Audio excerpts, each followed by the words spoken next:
Joe Biden, he's still hanging in there, determined to remain president until November. God knows why. The New York Times writes, for a few weeks, the media coverage of the Biden White House built up the idea that there was a major scandal here, implicating the inner circle that encouraged the president to run for re-election and practiced deception amid his obvious decline. Alex, the reality is this is an old man still in charge of the country. That scandal in itself has not gone away.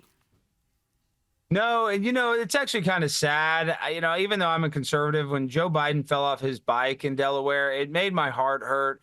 And so, knowing that he's a feeble, elderly man, I'm actually happy that he's at the beach. That's really where he should be. We know that he hasn't been the president basically his whole entire term.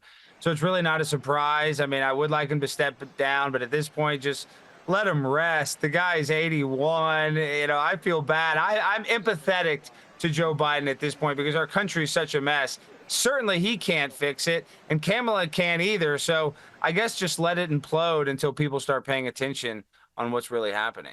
Yeah, look, I mean, the guy just fell asleep. He was tired on the beach. He's just saying, let him go, for goodness sake. I don't know why he's not stepping down, but he just wanted to have a rest. Now, look, you have confronted the mayor of Dallas for allegedly cheating on his wife and for not condemning Dallas Police Sergeant Arturo Martinez, who posted "Aim better" after the Trump assassination attempt. This is what you said. So you're a fraud, just like how you cheated on your wife and you got caught on the doorbell camera. Remember that one in your divorce proceedings? Remember that one? And you want to be a Republican, but now those kids are being raised by a single mom. We had Arturo Martinez, a sergeant of the Dallas Police Department, for 14 years, saying that he should have aimed better. Thomas Brooks, the assassin, should have aimed better. I think that's pretty disgusting that our police force, some of the highest people in the police force, the sergeant, says it's okay for a president to be assassinated. Cops aren't supposed to have political viewpoints. All right, so now you want to be a fake Republican, that's cool, but you were the first one to make us wear masks. You were the first one vaccinated. I'm not going to forget that, okay? I know who you really are, and you're trying to placate us. That's not going to work with a pimp on a blimp, so I'm going to call you out. Just like you cheated on your wife, now you're trying to cheat on the Republican Party. It disgusts me that you're trying to do that. You have no integrity. Alex, I got to say, you're on fire.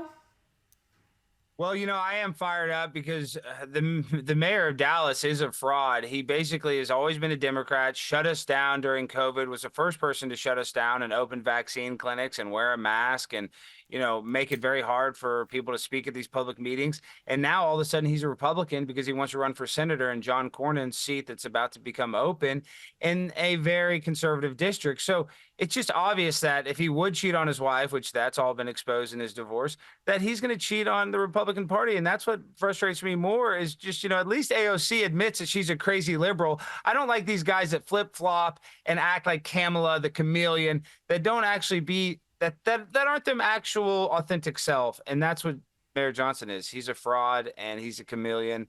And I have to keep calling him out because he hasn't condemned Arturo Martinez, who was a sergeant for 14 years, who said the president should have been assassinated. So this is what's happening in Dallas. And I'm going to be at the police commission on Tuesday calling out Chief Eddie Garcia for not firing Arturo Martinez, who's still on paid leave. Good on you for speaking up and good on you for keeping all these people on your toes. We need more people like you out there, Alex Stein. Good to have you on. Thanks for joining us.